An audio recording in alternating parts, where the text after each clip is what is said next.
পাহাড়ি এগুলো থেকে আমি মারো। তো আজকে আমি আছি একটি দেশি মুরগির খামার, মূলত ছোটখাটো একটি খামার। তো দেশি মুরগির খামার সচরাচর দেখা যায় না, কিন্তু এই খামারটা একেবারে কিন্তু পাহাড়ের মধ্যে একটি খামার করা হয়েছে, দেশি মুরগির খামার। আমার পিছনে দেখতে পাচ্ছেন এই যে এই সাইডে যত মুরগি সবগুলো কিন্তু দেশি মুরগি।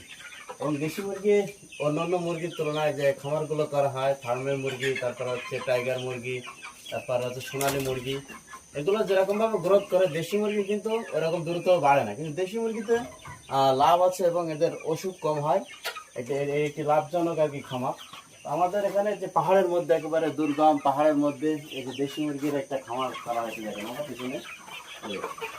প্রতিটা মুরগির ওজন কিন্তু 1 কেজির উপরে চলে গেছে এবং এটা এখন হচ্ছে বিক্রয়ের উপযুক্ত হয়ে গেছে। এই সপ্তাহ থেকে বিক্রয়ের জন্য বাজারে নিয়ে যাওয়া হবে। প্রায় 100 পিসের মতো মুরগি কিন্তু এই খামারটাতে আছে।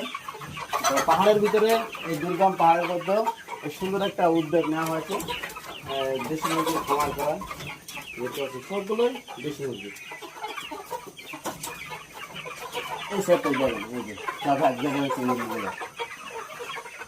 আর এই মুরগির জাতটা, দেশি মুরগির জাতের ভিতরে কিন্তু পার্থক্য আছে। এই মুরগির জাতগুলো হচ্ছে গায়ে একটু পশম কম থাকে ছোটবেলায়, আবার যখন বড় পরিপূর্ণ হয় তখন এদের গায়ে পশম উঠে যায়, লোমগুলো উঠে যায়। দেখতে পাচ্ছেন অনেকগুলো তো এখনো পশম উঠে নাই।